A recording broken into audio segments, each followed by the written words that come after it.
નીચેનામાંથી કયા સંયોજનમાં CCl બંધ આયનીકરણ પામી સ્થિર કાર્બોનિયમ આયન આપે છે? કાર્બોનિયમ આયન એટલે કે બીજું કંઈ નહીં પણ એ કાર્બોકેટાયન છે.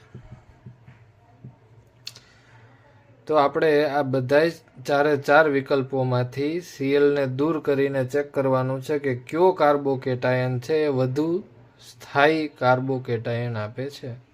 અને આપણે જાણીએ છીએ કે સ્થાયીતાનો ક્રમ, કાર્બોકેટાયનની સ્થાયીતાનો ક્રમ 3 degree greater 2 degree greater 1 degree છે.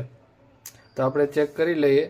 અહીંથી જો આપણે ક્લોરીનને દૂર કરીએ તો આ કાર્બન ઉપર પ્લસ ચાર્જ આવે છે. તો આમાં કહી શકો કે આ કેટલા ડિગ્રી કાર્બોકેટાયન છે? તો કાર્બન બીજા એક જ કાર્બન સાથે જોડાયેલો હોવાથી આ 1 ડિગ્રી કાર્બોકેટાયન છે. બીજું ઓપ્શન જોઈએ તો અહીંથી ક્લોરીનને દૂર કરીને આને કાર્બોકેટાયન બનાવીએ તો આ કાર્બન પણ એ 1 ડિગ્રી કાર્બોકેટાયન થશે. સી વિકલ્પમાં Cl દૂર કરી એટલે કાર્બોકેટાયન બનશે અને આ કાર્બન અન્ય બે કાર્બન સાથે જોડાયેલો હોવાથી 2 ડિગ્રી બને છે. આ ક્લોરીનને દૂર કરશું એટલે આ કાર્બન કાર્બોકેટાયન બનશે અને એ કાર્બન અન્ય 3 કાર્બન સાથે જોડાયેલો હોવાથી 3 ડિગ્રી કાર્બોકેટાયન બને છે.